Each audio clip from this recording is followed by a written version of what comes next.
தெய்வமே நேத்தைக்கு வரைக்கும் என் வாழ்க்கையில நான் எவ்வளவோ கஷ்டங்களை பார்த்தாச்சு. உலகத்தில் உள்ள எல்லாருக்க வாழ்க்கைக்கு இலக்கண குறிப்பு வகுத்து கொடுத்தவனுக்கு முத்து முத்தான கையெழுத்து எனக்கு தலையெழுத்து எழுதவும் மட்டும் குளறுபடியானதுக்கு என்ன காரணம்னு இன்னைக்கு வரைக்கும் எனக்கு ஒரு பிடியும் இல்லை. சரி, அதையெல்லாம் விடுவோம். இந்த வருஷங்கள் இனி என்ன சோதிக்கிறத கொஞ்சம் நிறுத்தினேன்னா நான் சாதிக்கிறதுக்கு நிறைய வாய்ப்பு இருக்கு. வயசும் 30 ஆச்சு, அங்கங்க தலைமுடியும் நிறைச்சாச்சு, கல்யாணம் சரி அதை விடுவோம், நமக்கு எதுக்கு தேவையில்லாத பேச்சு. வேலைக்கு போறேன், வேதனையை தந்துடாத, நல்லா இருப்ப. நீ எனக்கு என்ன நீ ஏறுத வண்டியை நடத்தல அண்ணா, வண்டியை ஏன் ப்ரோ உனக்கு அண்ணா மூஞ்சி ஒண்ணு நல்ல ஐஸ்வர்யம் உண்டாண்ணா.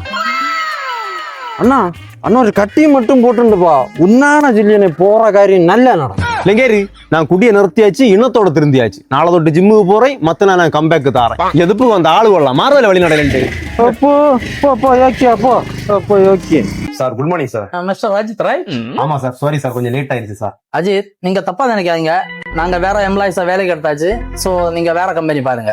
சார் என்ன சார் சொல்றீங்க, எனக்கு ஒன்றும் புரியல. உங்களுக்கு வேலை கிடையாது, நீங்க போலாம். நல்லா சென்னை போம்பளை ஒரு கட்டிங் அடிச்சுட்டு போ, நம்ம மது கடவுள் கூடயே வருவாரு. கேட்டியாலே குடி வருவானா, கம்பேக்கு தாரேன் போறேன்.